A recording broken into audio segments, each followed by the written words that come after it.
videolõunatund Nõmme raadios. Tere, lõunatund Nõmme raadios jälle käes. Alustuseks täname loomulikult kõiki neid, kes on Nõmme raadiot toetanud.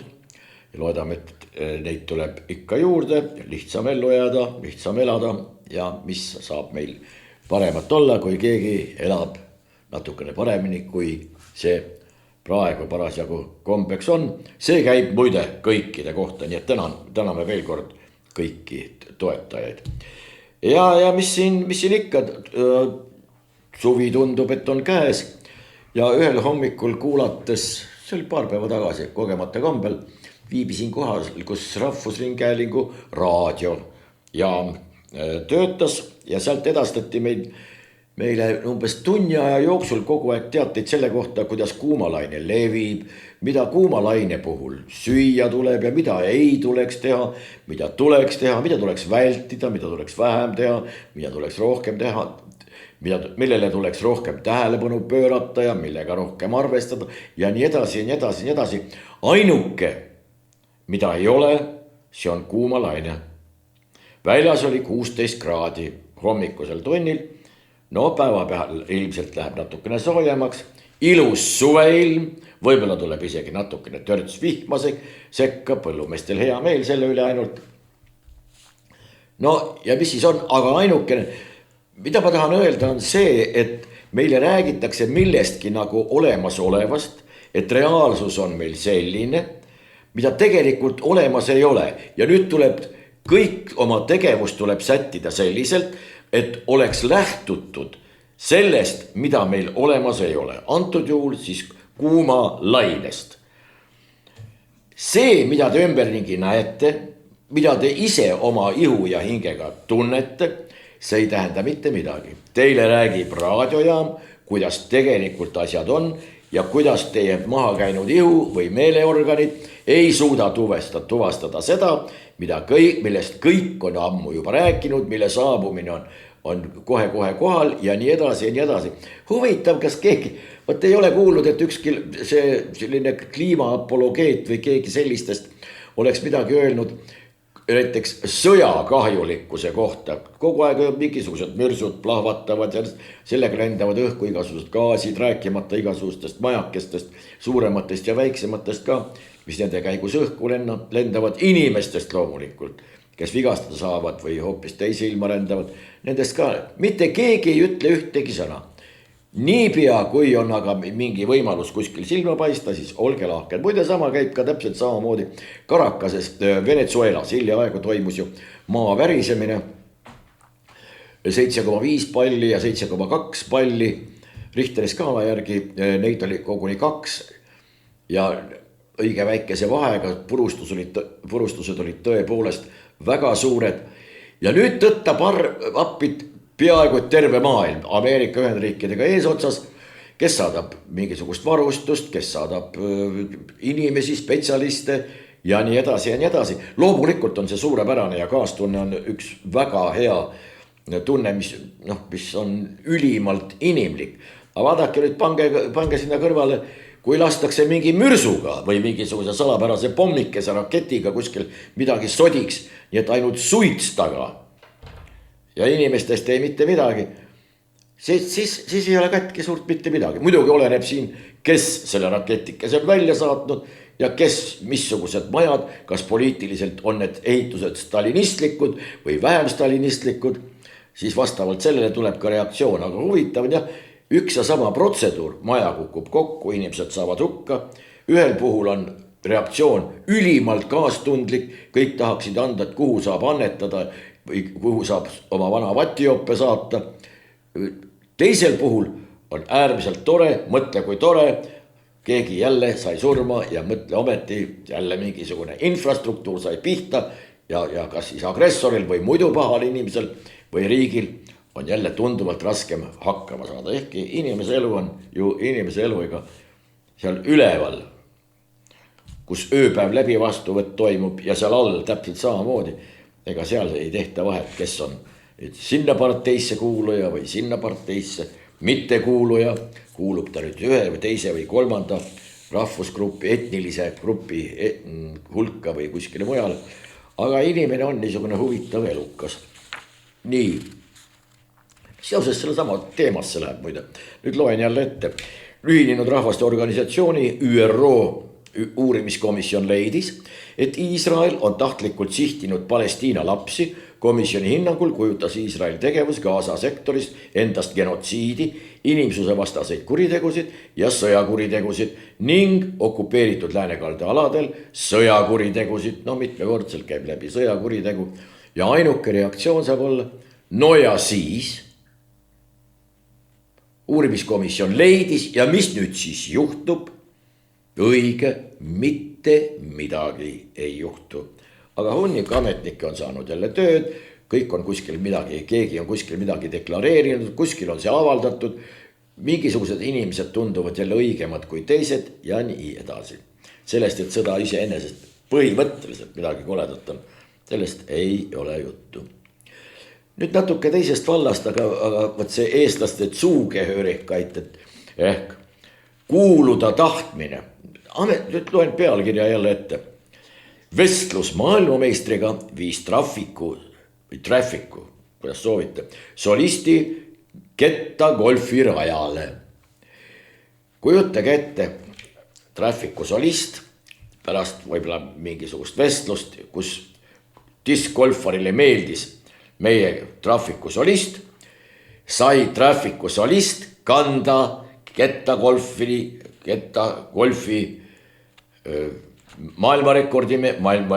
maailmameistri kotti raja peal. No selline au loomulikult igale ühele osaks ei saa. Ma tuleb meelde esimesena kohe alles hiljaaegu meie kaitseminister Hanno Pevkur sai ühe pildi peale, selfie peale Jason Stathamiga, tuntud Briti näitlejaga. No jälle, jah. Huvitav on ka kunagi piltide peal oldud, ei ole neid kunagi kogunud, aga igasuguste inimestega. Ja ei ole seda käsitlenud küll kuidagi ega midagi. Võib-olla emaga koos või lastega või lastelastega. Need on kuidagi toredad pildid olnud. Aga noh, on seal kõrval Ronald Reagan või Bill Clinton. No ja siis põhivõrrad inimesed. Aga olgu, nii, nüüd järgmine pealkiri. Venemaal tegutsev Vene maailmakaitsefond reklaamib oma veebilehel 6 Eesti vandeadvokaadi teenuseid, väites, et nende kaudu saavad Eestis õigusabi vene keele kõnelejad ja Venemaa kodanikud. See on nüüd siis midagi väga halba ja pärast muidugi need advokaadibürood ütlesid, et neil pole mingisugust pistmist sellega, selle kaitsefondiga. Ja miks peaks tegelikult ka olema, aga siin on üks teine asi, vaadake, mida meile öeldakse. See tekst. Nende kaudu saavad Eestis õigusabi vene keele kõneleja. Kas siis ei tohiks? Meil on neid vene keele kõnelejaid muide hästi palju, alates Kristiina Kallasest ja lõpetades Ossinovskiga. No, kui nad saavad õigusabi, on siis see midagi halba või ei tohiks saada või? Ma olen aru saanud, et Eesti on siiski mingil määral õigusriik ja siin tohivad õigusabi saada isegi need kurjategijad, ametlikud kurjategijad ja rasked kurjategijad, kes meile Rootsist siia tuuakse. Pole mingisugust alust arvata, et nad ei hakka igal võimalikul ja võimatul juhul kõik võimalikku justiitssüsteemi koormama oma järelpärimistega, kaebustega, nii edasi, nii edasi. Ja see muide kuulub päriselt nende õiguste hulka. Kas siis vene keele kõnelejad ja Venemaa kodanikud ei tohikski Eesti Vabariigis õigusabi kuidagi saada? Jah, iseenesest tundub kuidagi kummaline. Aga olgu, Kalev Stoiceskut me reeglina ei tsiteeri. Sellepärast, et no see on midagi non plus ultra ehk ei mitte midagi ja veel natuke. Kuid nüüd siiski, no see ületab selle meie suhteliselt madala sotsiaalse taluvuse piiri. Nii, ja ütleb ta niimoodi. Lääs, seisa sirge seljaga nagu Ukraina. Lõpuks tuleb Putin ise meilt rahu paluma. Meilt. ma võin kinnitada, Kalev Stoicescu, sinu käest ei tule mitte keegi, mitte kunagi rahu paluma. Võib-olla sinu pere tülis äkki, kus sa suudad ennast maksma panna, tuleb keegi pereliige, ütleb, et kuule, aga teeks äkki rahu. Aga see on ka maksimum. Mitte ükski riigijuht maailmas ei tule Kalev Stoicescu sinu käest rahu paluma. Ükskõik, kui ilus või üllas see tegevus ei võiks olla, aga nii on. Ja jätkab. Läänel ja Ukrainal avaneb võimalus loobuda äraootavast kaitsepositsioonist ja seada Kremlile oma tingimused. Läänel ja Ukrainal avaneb võimalus, millal see avaneb, ei tea. Äraootav kaitsepositsioon. Millal on olnud läänel mingisugune äraootav kaitsepositsioon? Umbes 50 riiki on ühinenud koalitsiooniks, alles hiljaaegu olid koos rõõmsalt ja rääkisid, kuidas Ukrainal hakatakse Ukrainat abistama ülesehitustöös ja kuidas hakatakse kõike taastama. Keegi väidab Eestis, et juba 4 aastat on aidatud midagi taastada. Huvitav, mis asjad need on, mida on taastatud. Siiamaani on kuulda olnud ainult sellest, kuidas Venemaa purustab üht ja teist ja kolmandat infrastruktuuri, tapab inimesi, sihib elamurajoone ja nii edasi, nii edasi, nii edasi. Aga mida seal taastatud on, siiamaani ei ole sellest kuigi palju kuulda olnud. Aga jällegi, see on üks näide tegelikult sellest, puht nüüd propagandistlikust või demagoogia teooriast lähtudes on siin üks selline näide selle kohta, kus öeldakse midagi, mitte midagi öeldes. Ehk siis see on täpselt samasugune, nagu juhtub vihm ilmane olema, siis nenditakse, jaa, ilm on täna viimane. Aga see tähendab, et enne seda ja pärast seda ta nii vihmane ju ei olnud ega saa ka olema. See on ju selge, et nii see on, aga olgu. Samast tsüklist meil oli sõjavägede ülemjuhataja Riho Terras, kes on ka oma ütlemistega suhteliselt kuulsaks saanud. Ja mitte ainult ütlemistega, ta on ka oma järeltuleva põlvega kuidagi tuntuks saanud. Nii, ja Terrase sõnul peab Ühendkuningriigi uus valitsus ausalt otsa vaatama riigi kaitsevõimele. Mida teeks uus ja peatselt ehk ametisse astub Briti peaminister Burnham tegema ilma Riho Terrase selliste nõuanneteta ja juhtnöörideta? Ta eksleks täielikus pimeduses, ta ei teaks, mida teha, aga õnneks on keegi, kes ütleb talle, vot nii, nüüd Burnham. Muide, Burnhamiga on selline lugu, et meie poliitikud, kes Briti uuest peaministrist räägivad, nad võiksid kõigepealt ära õppida ühe asja. Kuidas seda kirjutatakse Burnham ja kuidas seda inglise keeles hääldatakse? Õige on Burnham. Jääme siia juurde. Pange nüüd tähele, kuidas meie poliitiline eliit, kes kõiki keeli suurepäraselt valdab, eesotsas akadeemik Tsahknaga ja uue professor Martin Heremiga. Tuletame meelde, Martin Herem on meil õige peatselt Tartu Ülikooli akadeemilise õppe- ja teadusasutuse tuleviku mõtte professor. Kuku raadio teatab meil niimoodi. Martin Herem, see on üks tema esimesi sõnavõtte nüüd peaaegu et professorina. See on nüüd akadeemiline. Eesti sõjaline tugevus seisneb õlitatud õppekogunemistes. Saite aru, see ei ole mitte ei tehnikas, see ei ole mitte inimestes, nende motivatsioonis, stimulatsioonis, nende ettevalmistuses, nende tervises, nende tahtes ja nii edasi, vaid see on õlitatud õppekogunemine, mis määrab ära Eesti sõjalise tugevuse. Loomulikult tuleb siin kõne alla ka see Martin Heremi isiklik vaimne panus, mida ta professorina kindlasti on volitatud jagama. Jaak Madisson ütleb, Keir Starmer poliitikuna ei ole kõige tugevam natuur. Kes ütleb? Jaak Madison. Kes on Jaak Madison ja kes on Keir Starmer? Üks on Inglismaa peaminister siiamaani. Ta ei ole ametist lahkunud muidu. Ja teine on kes? Mõtleme nüüd natukene kaalukategooriate peale ja kes siis keda ja kes mida kellele ütleb. Millega see Jaak Madison ise on silma paistnud, ega muide ka lõpetamata koolide ja igasuguste muude asjade peale, et kas või millest ta alustas. Ka üks telefon kuskil ära kadus ja ega ei mäletata meil paljusid asju. Leonid Kutšma ütleb, nüüd ma ei saanud kätte originaali. Mul on tunne, et võib-olla on siin tegemist väga ebaõnnestunud tõlkega, aga võib-olla on ka nii, et Kutšma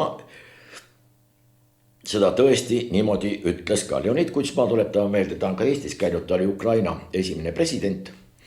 Peaaegu 10 aastat, oli vist 10 aastat umbes.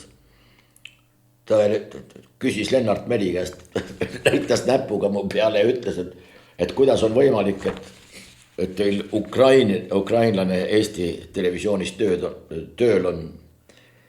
Ja Lennart Meri ütles, et see on meie oma inimene, kes lihtsalt mõningaid keeli oskab, aga olgu pealegi. Leonid Kutšma ütleb niimoodi, vähemalt meie ajakirjanduse andmetel. Mul pole muud valikut, kui president Zelenskilt ära võetud Poola autasust samuti loobuda. Kuulake nüüd, see tähendab, et president Zelenskilt võetud Poola autasu ära võetud, ta loobub sellest samuti. Nüüd on, kas neil oli 2 peale 1 autasu antud või võttis Poola president ära selle autasu Zelenskilt ja andis selle Kutšmale. Või kuidas? Põhimõtteliselt vist on selge, et tal oli samasugune orden ja ta andis ka selle ära. Aga sõnastus on küll selline, et jätab mulje, et Zelenskilt võeti ära, Kutšmale anti ja Kutšma omakorda annab selle ka ära. Veel kord see lause, mul pole muud valikut. Ja nüüd tuleb, kui president Zelenskilt ära võetud Poola autasust samuti loobuda. Selline siis. Intervjuu, tsiteerin taas. RKK on riigi keskkonnainvesteeringute keskuse teadur, ütleb niimoodi. Ukrainlastel aitab UPA legend hoida võitlustahet. Kirjutanud on selle RKK ehk riigi kaitseuuringute keskuse teadur Igor Gretski, kes aastal 2022 oli veel Peterburi ülikooli töötaja. Nüüd on ta siin, juba on ta riigi kaitseuuringute keskuse teaduriks tituleeritud, mitte ühtegi teadustööd talle ei ole, eesti keelt ta loomulikult ei räägi. Ja nüüd UPA legend ehk UPA on Ukrainska Pavtatskaja armia ehk Ukraina ülestõusu armee. Mis legend? UPA legend. UPA ei ole mingisugune legend. UPA on täiesti reaalselt eksisteerinud väekoondis, mis oli Ukraina ülestõusnute armee nime all. Ehk siis veel kord Ukrainska Pavtatskaja armia. Ja mis puhul ta legendiks on saanud? Legend tähendab midagi muud. Aga kui seda räägib meile teadur Igor Gretski, siis võib olla. Läheme edasi. Ülle Harju. Väga meeldib, ilma igasuguse irooniata. Postimees on 2 naisterahvast, kes on kuidagi silma torganud hea keelekasutuse, selge jutu ja täiesti selge loogikaga. Liina Laks ja Ülle Harju. Ülle Harju antud juhul ütleb niimoodi. Tartu Ülikool ja Kliimaministeerium mustavad Postimeest. Tartu Ülikool ja Kliimaministeerium süüdistavad Postimeest tuulikute teemal valeväidete esitamises. Valeks tembeldatud väiteid pole aga välja toodud, ammugi mitte ümber lükatud. Lõpuks tunnistasid institutsioonid, et neid ajas tagajalgadele hoopis teema käsitlusviis. Ehk siis kuidas käsitleti, mitte mida käsitleti ja millistele järeldustele jõuti. Muide ministeeriumitele ja kõikvõimalikele ministeeriumidele, seda kirjutatakse kogu aeg valesti ja hääldatakse täpselt samamoodi. Mitte ministeeriumitele, vaid ministeeriumidele. Seminar tüüpi sõna. Ja kirjutatakse niimoodi. Juhime tähelepanu tänases Postimehes avaldatud artiklis esitatud eksitavatele valeväidetele, mis külvavad avalikus arutelus segadust ja umbuskud teaduse ja teadusliku metoodika suhtes, kirjutas Tartu Ülikooli teaduskommunikatsiooni nõunik Piret Ehrenpreis Postimehele. Artikli Tuuliku lahingud, teadlased ei uurigi tegelikult tuulikute infraheli mõju inimestele. Kui Tartu Ülikool lubab endale selliseid väljaütlemisi, siis on asi väga halvasti. Aga võib-olla ei olegi, sellepärast et alles äsja rääkisime sellest, kuidas Martin Herem, ükskõik kuidas me temasse ei suhtu või mida me temast ei arva, on arvatud Tartu Ülikooli professoriks. Kui tase on selline, siis ma pean silmas just akadeemilisust. Mitte seda, et kas üks inimene on tore või mitte tore või midagi sellist. Nii, siseministrist. Taro ei toeta sideandmete masskogumise lõpetamist. Ei toeta lõpetamist, mis on Euroopa Kohtu poolt öeldud, et see ei ole seaduslik, see on keelatud. Taro Eesti Vabariigi siseministrina Eesti teadupärast kuulab ja kuulub Euroopa Liitu. Me oleme kokku leppinud isegi selles, et Euroopa seadused ja Euroopa kohtuotsused on meie suhtes ülimuslikud. Ja nüüd annab Taro siis oma enda käitumisega märku selle kohta, et kohtuotsus selle peale võib viilistada. Ja siis lisab veel juurde niimoodi teises artiklis. E-postkastide ja nutiseadmete sisu vaatlemine vajab eriregulatsiooni. Vaatleme edasi, aga eriregulatsiooni selle kunagi töötame ka välja või nimetame mingisuguse seisukoha, mida me avaldame eriregulatsiooniks või ükskõik kuidas. Siit vaatab aga välja vastu meile see, kui on vaja, siis Euroopa regulatsioonid kehtivad ja kui ei ole vaja, siis nad ei kehti. Huvitav selline valikuline suhtumine ei ole kuidagi moodi aktsepteeritav tavakodanike puhul, kui nad ise peaksid kohtuotsustesse, mis nende suhtes on langetatud, samamoodi suhtuma. Et see kohtuotsus mulle sobib, seda ma täidan, see mulle ei sobi ja võite selle kohtuotsusega minna ükskõik kuhu. Tiit Pruuli ütleb meile niimoodi. Eestil on vaja presidenti, kes kriisiolukorras pasaks ei löö. No kõneviis küll, kas tõesti on meil olnud siiamaani presidendid, kes neid sõnu kasutades nüüd on pasaks löönud. No ma saan aru, et kuskil kasutatakse sellist kõneviisi, aga mingisugune elementaarne pieteeditunne võiks siiski alles olla, aga olgu. Ta ütleb veel niimoodi, ei maksa taganutta, et meil peaks olema oma Alexander Stubb. Aga miks meil peaks olema Alexander Stubb? Miks meil ei võiks olla ükskõik Mihkel, Jüri või ükskõik kes? Täiesti arusaamatu. Ja siis on pealkiri kõrval kohe. Presidendi viimaseks jääval võidupühal marssisid Raplas Eesti kaitsjad ja liitlased. Presidendi viimaseks jääval võidupühal. Kas on juba teada, et on tõbine või on kavas midagi või miks öeldakse, et see presidendi jaoks viimane on? Võrdlemisi õõvastavalt kõlab, aga nii on pealkirjastatud. Olgu, pereõde selgitab, miks kaal tegelikult tõuseb ja kuidas see tervislikult kontrolli alla saada. Kui meil pereõel on teada täpselt, mis pärast kaal suureneb või kaal ei tõuse muide. Kaal on seal, kus me kaalume. Kaal kas suureneb või väheneb või jääb samaks, aga ei tõuse. Temperatuur võib tõusta näiteks.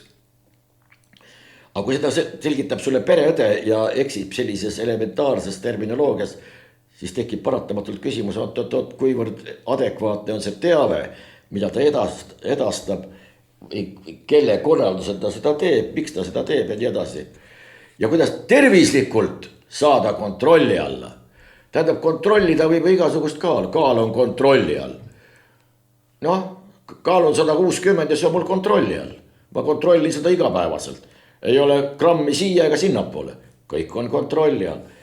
Uskumatu, aga noh.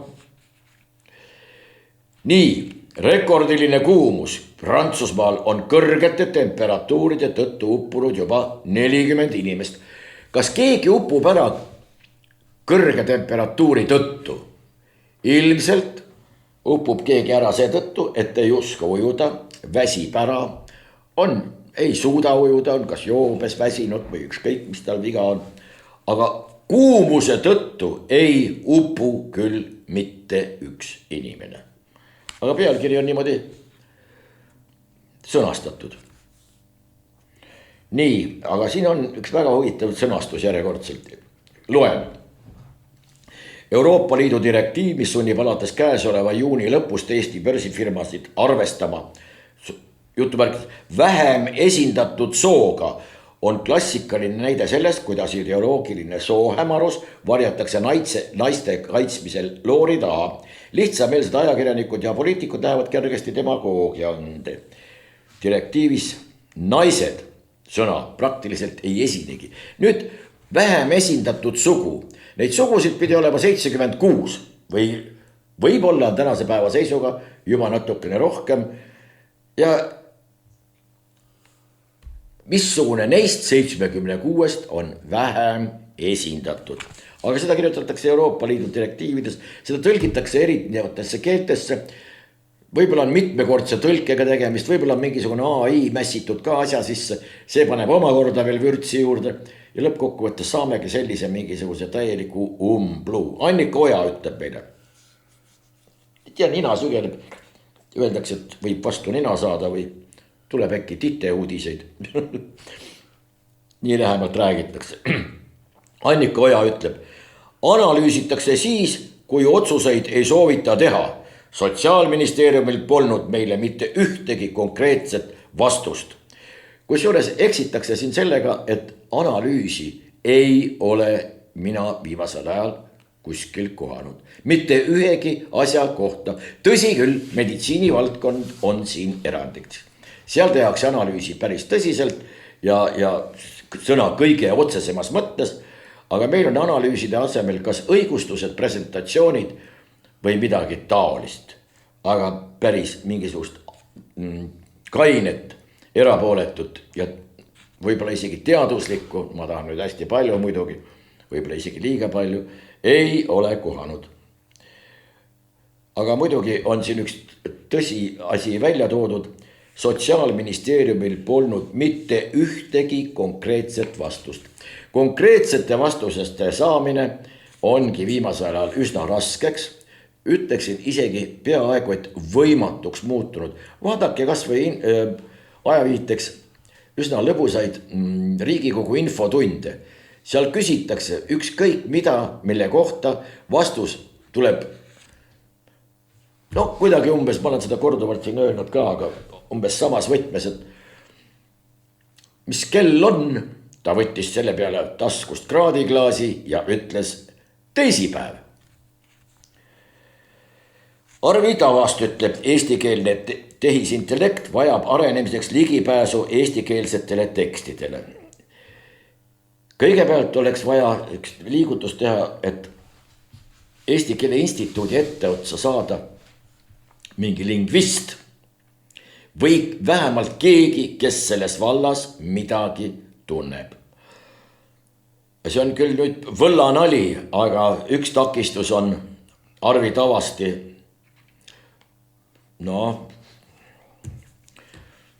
šarlatanid. Ma ei häbene seda sõna, ta on lingvistikas tõepoolest kas šarlatan või tõeline diletant vähemalt. Neid väljaütlemisi, mida ta on teinud, neid jälgides,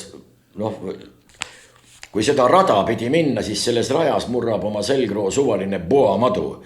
aga surnud on Uno Rätsep ja siinkõnelejal on olnud õnn olla selle vapustavalt targa ja toreda inimese õpilane. Ja selle taustal, kõige taustal paistab praegune Eesti Keele Instituudi direktor välja suisa negatiivina, aga et kurb uudis ka siia vahele. Uno Rätsep on meie hulgast lahkunud.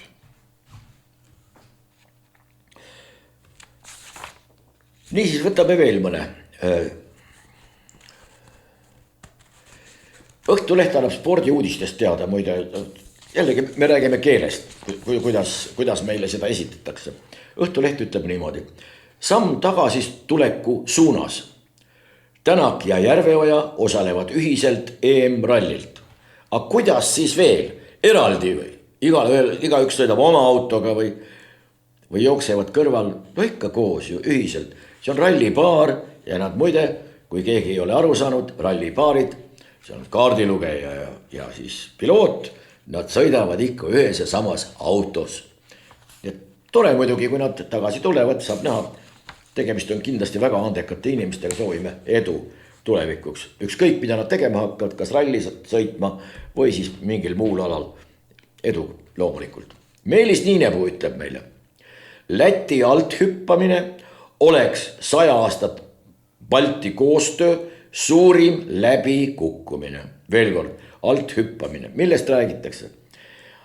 Sellest, et Läti võib-olla ei saagi oma raudtee osa valmis ja Rail Baltica seal venib ja nüüd see oleks siis Balti koostöö suurim läbikukkumine. Millest see Balti koostöö siiamaani, ma ei räägi sõjalisest valdkonnast, vaid millest see Balti koostöö on seisnenud?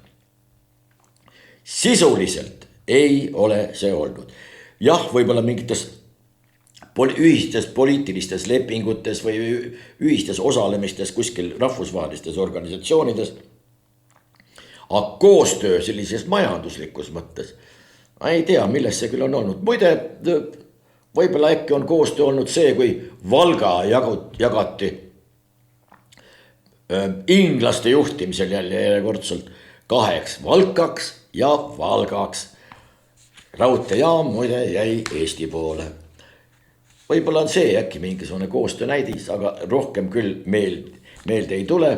Aga Meelis Niinepuu on muide ettevõtja ja muide Rail Baltica Business Network Estonia juhatuse liige. Ja ta ütleb niimoodi, Rail Baltica üks põhiline põhimõte,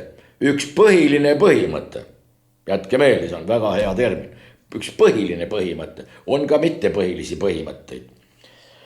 On, kas Baltikum jääb Euroopa äärealaks või muutub osaks Euroopa suuremast majandus- ja transpordikoridorist, mille vahel ei tea, jääb äärealaks, see tähendab, et praegu me olemegi ääreala ja Rail Baltica oleks siis see, mis muudaks meid koridoriks ja ei oleks mitte enam ääreala. Kui Läti ei suuda end RB projektis kokku võtta, peab Eesti hakkama tõsiselt kaaluma Soome eeskujul transpordile merelist alternatiivi. See mereline alternatiiv on meil kogu aeg juba aastasadu siin olemas olnud.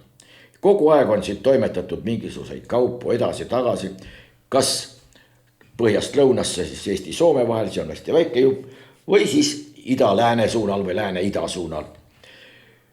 Praegu on need võimalused kõik olemas, ainult mida ei ole, on see kaup, mida vedada. Aga kui Rail Baltica, ma saan aru, saab valmis, siis tuuakse kõigepealt siia need kaubad ja siis mida hakatakse kas tagasi või edasi viima või. No, ja ta lisab ühe tähelepanuväärse lause. Rahapuudus mulle Rail Baltica puhul täna muret ei tee. Panete tähele asesõna. Rahapuudus mulle Rail Baltica puhul täna muret ei tee. Talle ei tee. Võib-olla teeb see muret mõningatele maksumaksjatele, võib-olla veel, kes miljardeid on juba sisse matnud mitte midagi vastu saamata. Aga Meelis Niinepuul ei ole raha muret. Siim Kallas ütleb meile. Hääled presidendi Riigikogus äravalimiseks on olemas. See tähendab, et Siim Kallas teab midagi, mida meie ei tea. Tähendab, need hääled, tuletame meelde natuke aega tagasi, me siis isegi tsiteerisime, kus ta ütles, et tal on igal pool omad inimesed. Järelikult on ka Riigikogus mingid omad inimesed, kes on valmis mingisuguse oma inimese seal Riigikogus ära valima. No siin ei ole vaja pikalt mõelda, ilmselt mõtleb papiga siis ennast või Euroopas totaalselt põrunud tütart. Sellised võimalused on olemas, need on puhtad spekulatsioonid, mis praegu siin tekivad, aga kes teab. Doktoritöö on järjekordselt kaitstud, meie lemmikteema. Mis selle ninaga lahti on, ei tea. Doktoritöö ütleb, õpetaja vaistu õppevahendite valikul tasub rohkem usaldada. Tõepoolest, selleks oli vaja teha doktoritöö, see valmis kirjutada, võib-olla kusagil isegi kaitsta. Võib-olla oli sellel isegi mingisugune juhendaja, mida nimetatakse või keda nimetatakse teaduslikuks. Ja see ütleb, rohkem vaja usaldada. Rohkem millest? Kellest? Kui siiamaani või, aga kui palju siiamaani on usaldatud, aga nüüd on vaja rohkem kui ja nii edasi ja nii edasi. Sellist vabandust sõna otseses mõttes, halvasti ei taha ka öelda, hästi ei oska. Sellist paberipahna vabandust võib toota ämbrite, kastide, vagunite või ükskõik mille viisi. Ja sellest ei muutu tegelikult mitte midagi. Mis on see teadmine, mille võrra me tänu sellele doktoritööle targemaks saime? Mitte mingisugust teadmist ei ole.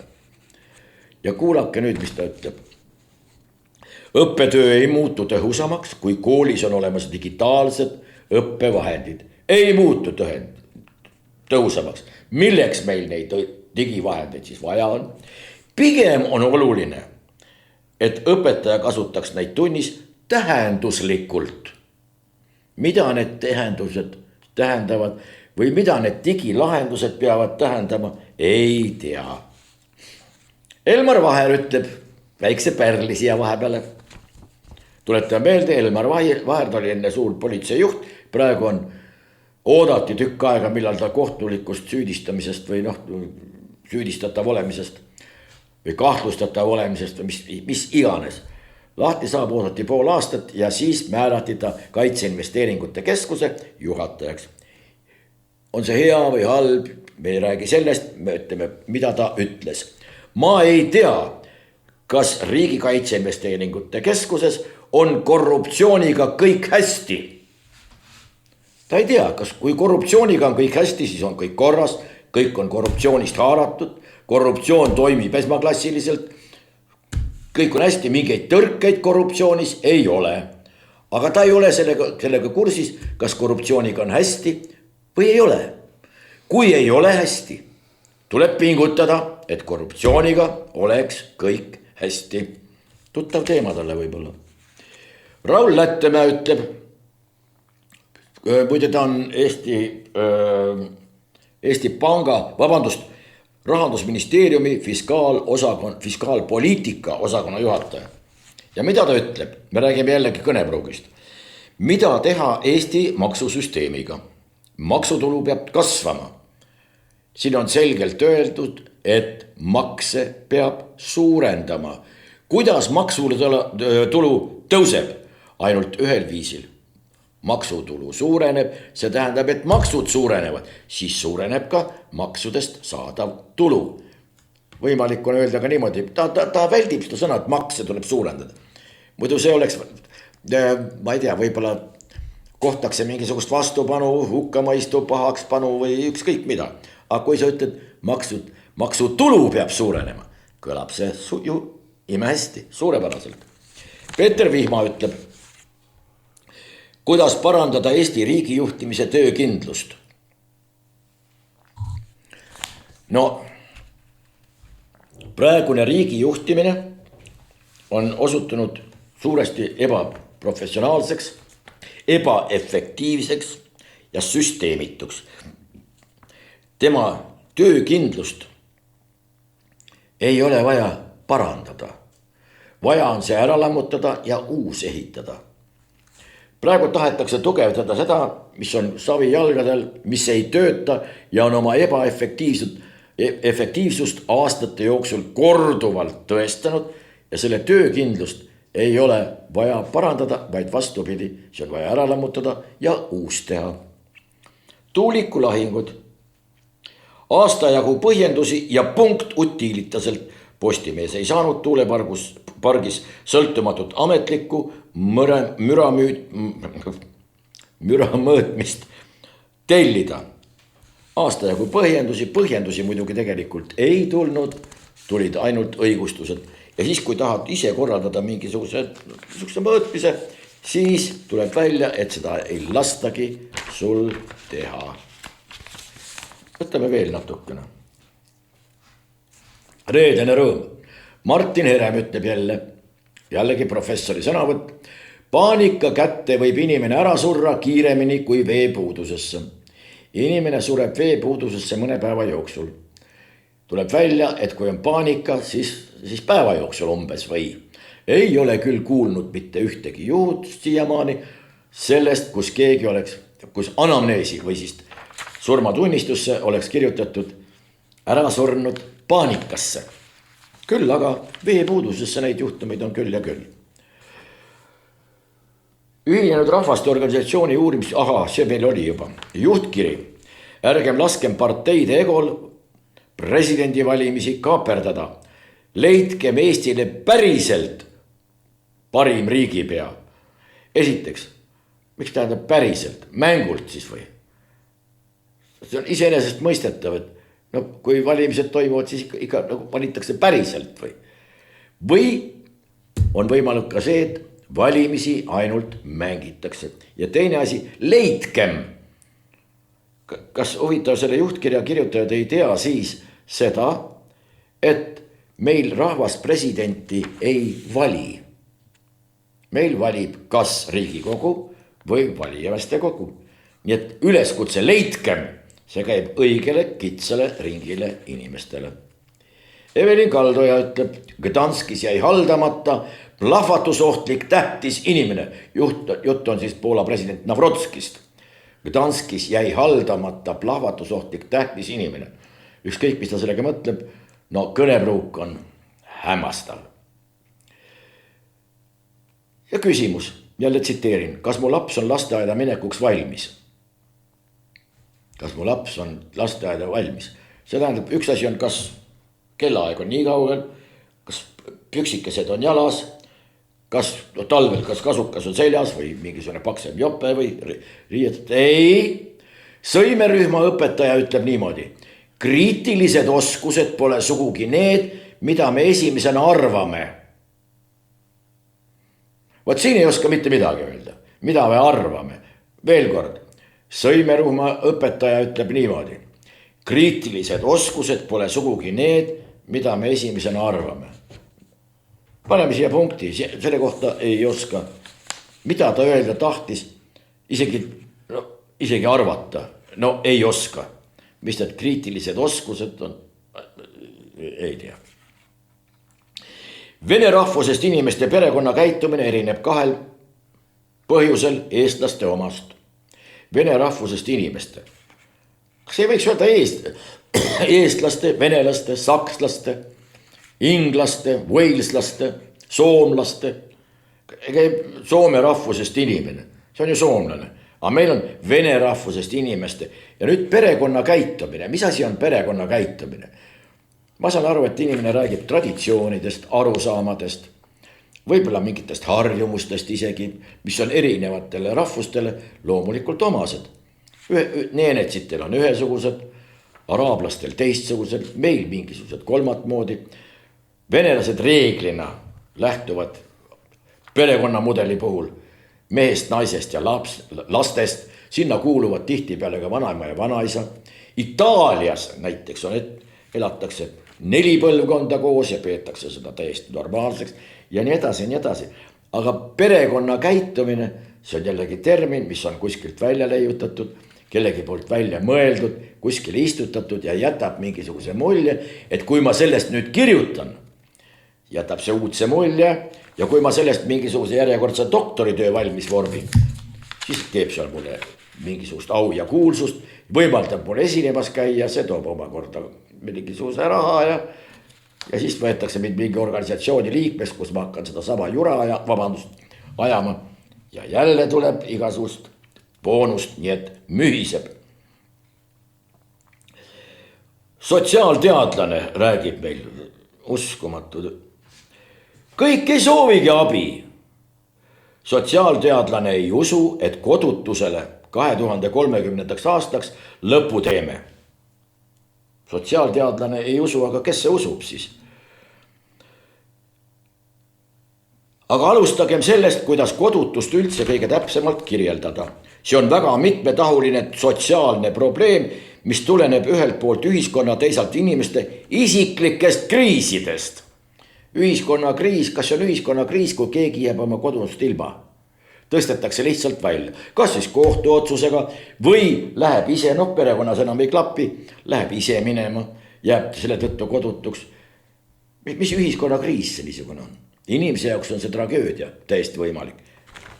Lühidalt öeldes on kodutus sotsiaalse tõrjutuse äärmuslik vorm. Ei pruugi olla. Sotsiaalne tõrjutus võib väljenduda ka absoluutselt mitte mingites teistes seostes ja sidemetes. Küll aga tuleb öelda sotsiaalne tõrjutus, see ei ole materiaalne sfäär, see on, kallid sõbrad, see on mittemateriaalne sfäär. Nii et korter antud juhul ei puutu absoluutselt asjasse. Küsimus ei olekski mitte mingisugune, seda ei olekski olemas, kui seda ei räägi, seda sellist juttu ei räägiks meile sotsiaalteadlane. Nüüd, mul on üks artikkel ja mille pärast ma selle välja kirjutasin, ma mõtlesin, loen teile natukene siit ette. Margus Lepa oleks seda muidugi oluliselt paremini teinud, aga olgu pealegi, mille pärast. Selle on kirjutanud üks Alžeeria ajakirjanik. Ja pange nüüd siia kõrvale meie nii-öelda ekspertide ja ajakirjanike tekstid. Ma mõtlen teksti sügavus, tekstide tähenduslikkus, tekstide tähendus, arusaamine asjadest, abstraheerimise ehk siis üldistusvõime ja nii edasi ja nii edasi ja nii edasi. Kuidas teile tundub? Jutt on Donald Trumpist. Trump versus Trump, president, kes peab müra võimuks. Ajalugu võib Donald Trumpi mäletada tähelepanuväärse poliitilise leiutise poolest. Presidendi ameti poolest, mis on võimeline iga päev avalikult ja peaaegu uhkelt iseendale vastu rääkima. Trumpi puhul ei ole tagasipööramine õnnetus. See on meetod. Vastuolu ei ole nõrkus, see on relv. Ta ei taotle alati järjepidevust, ta otsib keskset kohta. Tal ei pea igal hommikul õigus olema. Ta peab olema ise hommik. Iraan pakub uusima näite. Aastaid mõistis Trump 2015. aasta tuumalepped hukka kui ajaloolist alistumist. 2018. aasta mais teatas ta teatraalse kindlusega, et Ühendriigist sellest välja astuvad. Lubades midagi karmimat, tugevamat ja ameerikulikumat. Seejärel tulid pinged, sanktsioonid, ähvardused, rünnakud ja tuttav maksimaalse surve koreograafia. Siis naasis reaalsus. Reaalsusel on üks andestamatu viga. See ei kiida loosungeid heaks. Streik võib rajatist kahjustada. See ei saa mõjutada geograafiat ega seda pommitada. See ei saa tsivilisatsiooni kustutada. See ei suuda lahendada geopoliitilist võrrandit. Varem või hiljem naaseb diplomaatia. Alati on nii. Aga teise nime all, teise logoga, mähitud valjemasse keelde, aga sama vana tõde kandes endas. Isegi impeeriumid peavad läbirääkimisi pidama. Trump muidugi ei nimeta seda tagasipöördumiseks, ta ei tagane kunagi, ta nihutab finišijoont. Ta ei tunnista kunagi tagasipööret, ta nimetab selle ümber võiduks. Ta ei pöördu kunagi tagasi vana poliitika juurde. Ta avalikustab uue, mis näeb kahtlaselt sarnane välja sellele, mida ta eile alles hukka mõistis. See ei piirdu ainult Iraaniga. 2017. aasta jaanuaris nimetas Trump NATO-t vananenuks. Hiljem võttis ta endale au alliansi suurematele kulutustele ja uuele tugevusele sundimises. Hiinat ähvardati, tariifistati, karistati, temaga peeti läbirääkimisi ja tema paketti muudeti sitkuse tõendiks. 2017. aasta augustis lubati Põhja-Koreale tuld ja raevu.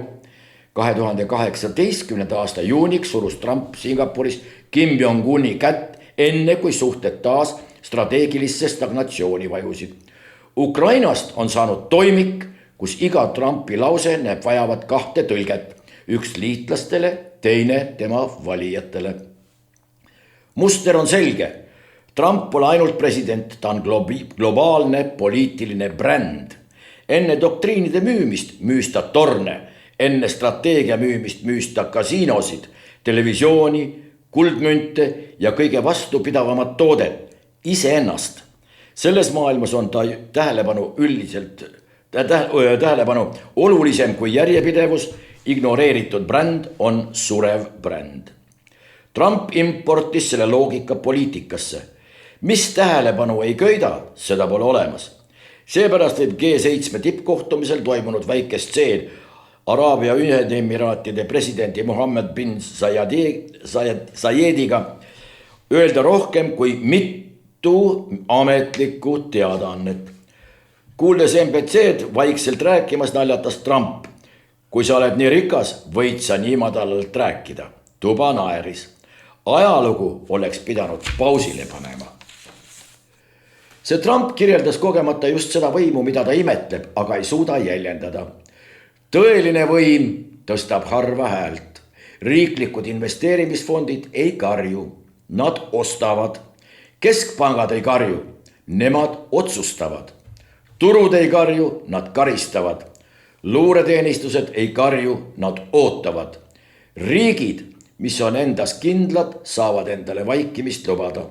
Nende vaikimine töötab nende kasuks. Ja natukene veel edasi, aga üldiselt võrrelge nüüd seda teksti ja meie Stoicescude ja ma ei tea, kes nad kõik on, Rainer Saksade ja muude poliitvaatlejate propagandistide omadega. Ilmselt ei kannata võrdlust välja. Sellega me täna lõpetame ja tuletame meelde, et täname veel kord kõiki neid, kes meil on abiks ja toeks olnud.